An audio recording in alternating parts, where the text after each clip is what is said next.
Koenei te reihi tahirau whatekau mā toru under 16 girls W6 250 metre te kei semi 1 of 3 kei te aratua toru Waiuku College, te aratua Whātauhara College, te wharekura o Rua Toki Area School, te wharekura o te Rau Aroha, te kura o Matapihi, Hamilton Girls High School ki te aratua Waru, Tauhara College kei te aratua Iwa, Ara Rotorua Lakes High School kei te aratua Ngahuru. Koenei te whiringa whaiti te kei tuatahi o ngā whiringa whaiti e toru.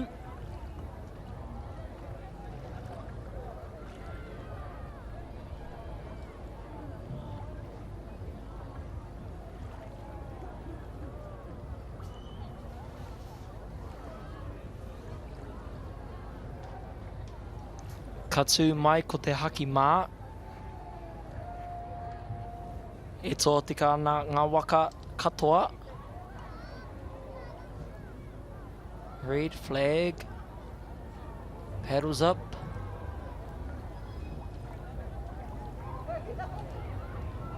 Ara, kua tū mai te aki kakariki ka tīmata i tō tātou whiringa whaiti tuatahi mō ngā under 16 girls. Tino pātata e nei wahine. Ara tua toru pēi arahi ana Waiuku College. Ooh, titiro.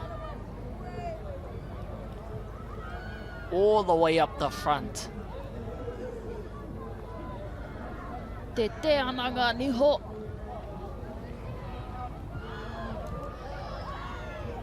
Tino kite i te whakamahi te tinana katoa. Ai. Every centimetre counts. Puku mahi ana te kaurungi. Stera working hard at the back there in lane 3. Going hard ki roto nei te rā tua toru. Waiuku College. Hoake, hoake. Waiuku College. O e whawhai tērā mo te tūranga tua rua i wānganui a Tauhara College me te wharekura o te Rau Aroha.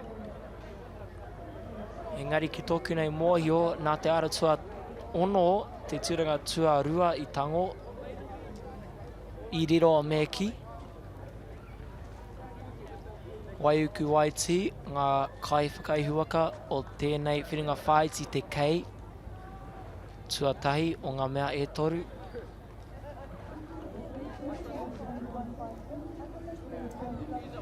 Anei te tō waitanga.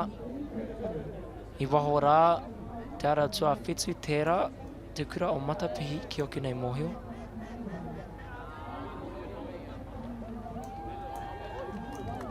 Engari roto nei, te ara tua toru, Waiuku College.